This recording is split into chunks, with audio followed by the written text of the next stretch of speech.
Hey there, Sam Visnick here, Release Muscle Therapy. In this video today, we're going to go through how to use a percussion tool for massage work for plantar fasciitis issues. Now, first and foremost, before we get underway here, I want to throw out the disclaimer. Make sure you have a diagnosis from your medical doctor on what's going on if you're dealing with foot problems.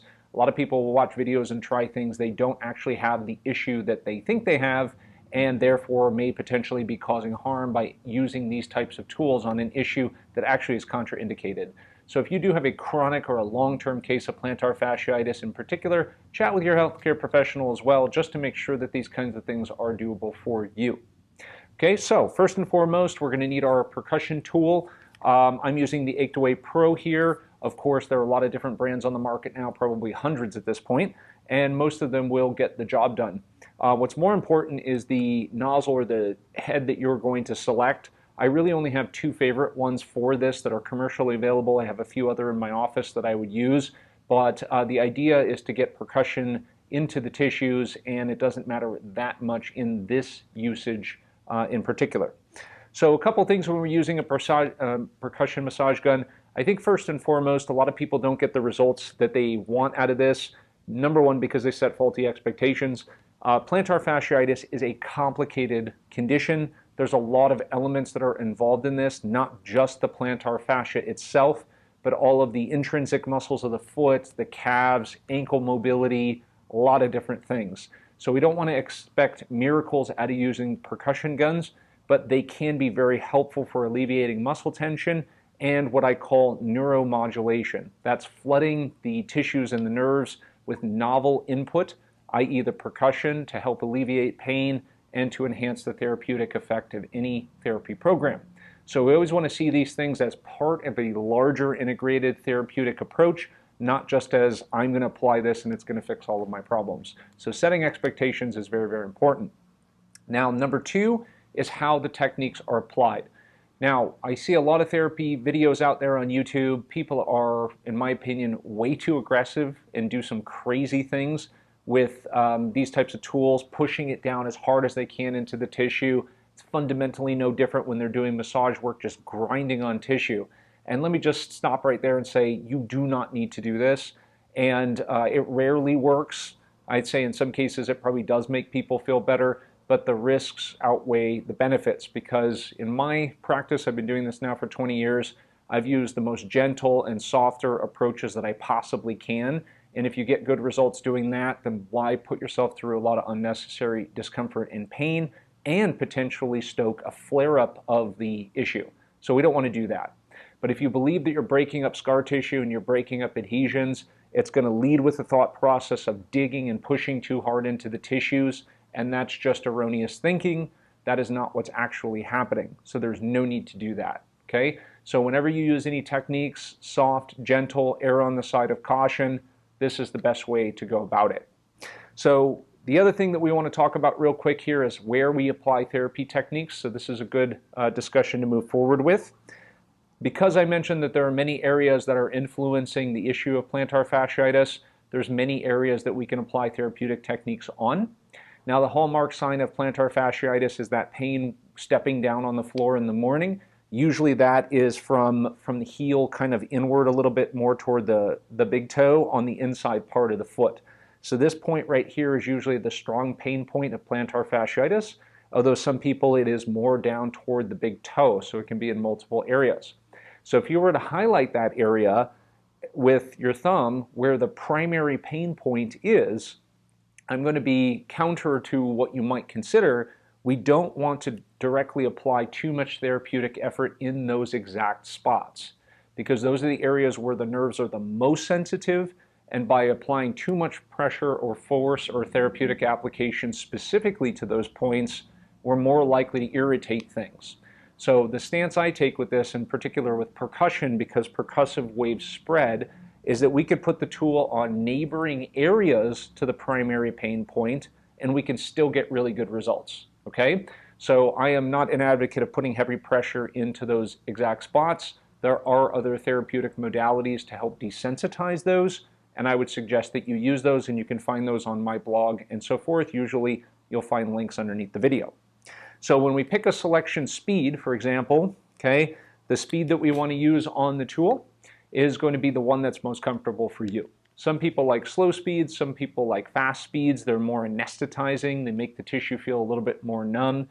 Then you can pick the one that you like. I'm somewhere who starts at, let's say on a 1 to 10 scale of speed. The 5 is right in the middle. I'll probably start with the 5 and make adjustments from that point. But in my experience, the speed does not matter as much, okay? The tool attachment that you use, there are really 2 of the favorites that I have. Number 1 is a soft applicator, is the one that I prefer. So a lot of massage tools have more like a styrofoam round ball, and it has a little bit of a buffer for force. That's okay. Ache Away Pro comes with one that has a little bit more of a squishy rubber to it, and I like that because it disperses the forces a little bit versus the styrofoam ball, which is a little bit, I think, more aggressive, okay? There is another applicator, and it's this thing here. It kind of looks like a thumb, and I think that that's what they were meant to actually mimic. This one is a little bit more of a direct pressure. I do like it because you can work in more, I would say, vertical columns as you move down the tissue. So I think that that one actually is nice and precise. But again, some people have preferences based on a number of different factors, and intensity is one of them. 2 is ticklishness. If you're very ticklish on the bottom of the foot, you're probably going to do better with a wider base application than this small thumb, okay? So now that we got those things out of the way, we would start to do our therapeutic technique. Crossing one leg over the other is the easiest. That way you can access the foot. Like I said, you would identify the primary areas where the most significant sensitivity is, and we generally omit pushing directly on that area, okay? So if I start my tool up here, I'm just going to put it on kind of a midway, and where I start is not going to matter much. I like to start on the area that's actually the most comfortable, which is more of the lateral side of the foot in the middle. So as I apply the application on there, notice how when I look at the stroke size, which is looks about a 1/2 inch to 3/4 of an inch, all I'm going to do is just place it so that the contact point is repetitively hitting the bottom of the foot, and then from there I can start to lean on it. Just usually the weight of the tool itself is going to get the job done, okay? Now I can hold on that area, I can work it in circles up and down, side to side. Usually I'm going to go for about 30 seconds, and signs that it's time to move on is increased sensitivity, feeling less sensitivity, meaning the tissue is getting desensitized, or if it's starting to get ticklish or itchy, then I'm definitely going to move on, okay? So I'll work my way around these different areas, kind of going up and down, side to side, and moving in circles around the tissue with the foot just generally in a relaxed position. I'll work my way around, and let's say that my tender point is down here on the heel, so I'm going to work more of the arch of the foot itself, just continuing to work my way up and down, back and forth, okay? There isn't much therapeutic value in providing the pulse work to the heel itself. It does actually feel okay, but depending on the device and the speed, it might feel very jarring to the heel itself, so you might omit working that area. So this therapeutic application would usually last, moving around and rotating through these areas, for about 2 minutes, maybe 3 minutes.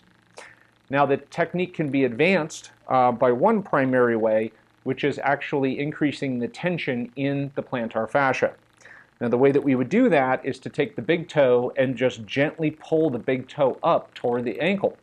So as we start to pull that up, what you'll see here is the plantar fascia, you'll see it pop up as the tension is increased from pulling the toe. Now as we pull that up, we don't want to be as aggressive as possible with it. You start with just a light amount, and then I would add my percussion around the area. You do not have to dig the percussor right on the plantar fascia as it's being stretched. That's probably a bad idea. So you would work your way around it as the toe is being stretched, okay? So you can work the sides of that gently and cautiously, okay? And around the foot, again, as a nice little progressive bonus. All right, so our next application for the percussion tool is working the calves.